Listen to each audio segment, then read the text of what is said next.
אפשר להוציא אותנו מאיזון ככה בקלות.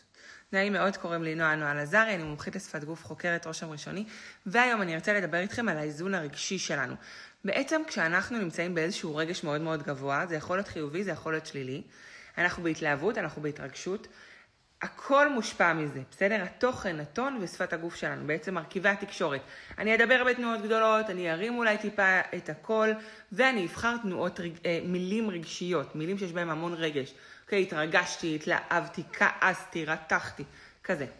ואז מה שקורה זה שאם הצד השני יגיב לנו באדישות, זה אומר שהוא ממש לא יבין מה הבעיה בכלל, או יגיד כזה, יופי, וממש ממש ייבש אותנו. מה שיקרה לנו זה שאנחנו נשתגע. למה? כי אנחנו לא אוהבים שלא מבינים אותנו. ואז מה נעשה? נקצין את הרגש הזה. זאת אומרת שאם אני כועסת מאוד מאוד על משהו, והצד השני לא מבין אותי, אז מה אני אעשה? אני אתחיל להשתמש במילים קשות יותר. אוקיי?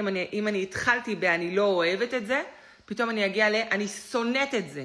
אוקיי? ואז אני אקצין ואקצין ואקצין. המוח שלי בעצם יקצין גם את שפת הגוף שלי, התנועות שלי יהיו יותר חדות, יותר גדולות, יותר זה, הטון שלי יותר גבוה. הכל, כדי שהצד השני יבין אותי. עכשיו, קודם כל זה חשוב לדעת את זה, בגלל שני דברים. הדבר הראשון הוא שתדעו שאתם, כשלא מבינים אתכם, אתם תקצינו את הרגש, וזה לא בהכרח יבוא לטובתכם, כי המוח שלנו משתגע כשלא מבינים אותנו. 2, כשמישהו אחר מדבר איתכם, תגיבו בהתאם, אל תהיו נחסים.